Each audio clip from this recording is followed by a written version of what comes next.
క్రీస్తునందు ప్రియమైన సహోదరి సహోదరులకు యేసుక్రీస్తు నామములో శుభములు. దేవుని యొక్క మహిమ మీ మీద ప్రకాశించునుగాక. ఈరోజు దేవుడు మనకిచ్చిన మాట యెహోషువ గ్రంథము 7వ అధ్యాయము 12వ వచనం. కాబట్టి ఇశ్రాయేలీయులు శాపగ్రస్తులై తమ శత్రువులు ఎదుట నిలవలేక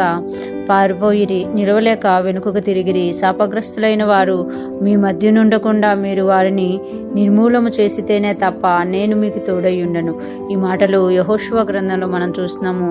ఇశ్రాయేలు ఎప్పుడైతే యెరికోను జయించారో వాళ్ళు హాయి పట్టణం చిన్నదిగా ఉందని చూసి హాయి పట్టణం మీదకి వెళ్ళినప్పుడు హాయి పట్టణం మీద వారు అపజయమును చూసినట్టుగా మనము పై వచనాల్లో చూడగలం. అపజయానికి కారణం వెతుకుతూ యెహోషువ ఆ నాయకుడై ఉండి దేవుని సన్నిధిలోకి వెళ్ళినప్పుడు అక్కడ యెహోషువతో దేవుడు చెప్తున్న మాటగా మనం ఇది చూడగలం. అంటే ఏదైతే దేవుడు ఒక మాట ఆజ్ఞ ఇచ్చారో అందరూ నెరవేర్చారు. 99.9% నెరవేర్చారు. ఒక్క వ్యక్తి చేసిన తప్పుకి హాయి పట్టణం మీదకి వెళ్ళిన వాళ్ళందరూ కూడా అపజయాన్ని చూసి వెనక్కి తిరిగి వచ్చినట్టుగా మనము చూస్తామన్నమాట. ఇక్కడ చూస్తున్నాం కదా. కాబట్టి ఇశ్రాయేలు శాపగ్రస్తులై తమ శత్రువుల ఎదుట నిలవలేక తమ శత్రువుల ఎదుట వెనుకకు తిరిగిరి. శాపగ్రస్తులైన వారు మీ మధ్య నుండకుండా మీరు వారిని నిర్మూలము చేస్తేనే తప్ప నేను మీకు తోడై ఉండను. కాబట్టి ఇశ్రాయేలు శాపగ్రస్తులై ఇశ్రాయేలు అందరూ శాపగ్రస్తులయ్యారా? ఒక్కళ్ళు చేసిన దానికి దేవుడు అందరి మీద కూడా శాపగ్రస్తులయ్యారు అనే ముద్రను వేస్తున్నారన్నమాట.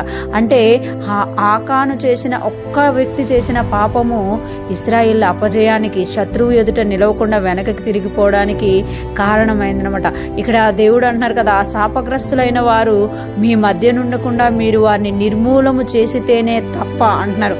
అంటే ఎవరైతే శాపగ్రస్తమైన పని చేయడానికి ప్రేరేపించబడ్డారో వాళ్ళంట నిర్మూలము చేయబడాలంట. నిర్మూలము చేసితేనే తప్ప అంటున్నారు. అంటే దేవుడు ఇక్కడ ఎంత పక్కాగా చూస్తున్నారు చూడండి. అంతమంది ఒక్కళ్ళు చేసిన తప్పుకి ఇశ్రాయేల్ అందరూ బాధింపబడుతున్నారన్నమాట. ఇశ్రాయేల్ అందరూ క్షేమముగా ఉండాలంటే ఆ ఒక్క వ్యక్తి ఏం చేయబడాలి? నిర్మూలన చేయబడాలన్నమాట. ఇక్కడ చెప్తున్నారు కదా, ఇది మనకి ఏం సూచిస్తుంది అని అంటే నేను ఒక్కడనే కదా, నేను ఒక్కదాన్నే కదా, నేను ఒక్కడిని తప్పు చేస్తే ఏమైంది అని అనుకుంటాము. ఒక్కరి తప్పు అనేక మంది శత్రువులు ఎదుట నిలవకుండా వెనకకి తిరిగి పారిపోయేటట్టు కూలిపోయేటట్టు చేస్తుంది.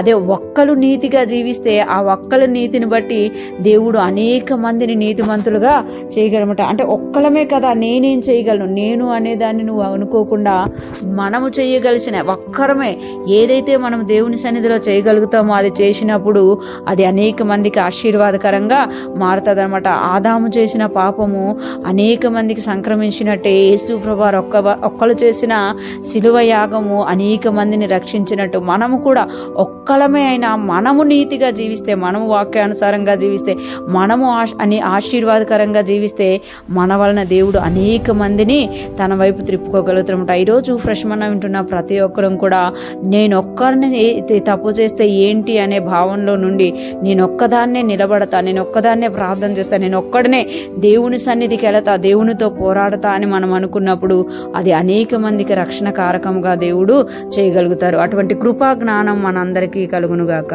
ఆమేన్.